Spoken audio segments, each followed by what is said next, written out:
Oita, avui agafa els revolts com mai. Saps què vull dir? Estem com sintonia. Hi ha com una mena de feeling especial. S'ha de viure la pell. Sí, feeling. Continua recte. Saps què vull fer quan tingui una mica de pasta? Qui, tu? Però si portem hores anant amunt i avall demanant diners. Encara has tingut sort que t'avancessin la paga del bar. Doncs encara que no tingui un duro, vull fer la ruta 66. Què és la ruta 66? Escolta, al llegar a la próxima intersección realiza un cambio de dirección a la izquierda.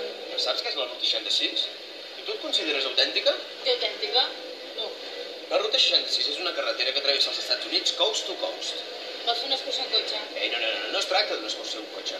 La ruta 66 comença a Manhattan i passa per la tira d'estats fins a arribar a San Francisco. És una passada. Coneixes la tira de gent de tota mena. I a més descobreixes l'autèntica Amèrica, la que no hi ha cap mena de souvenirs, només records en forma de suor, alegria i força. Aparca aquí davant.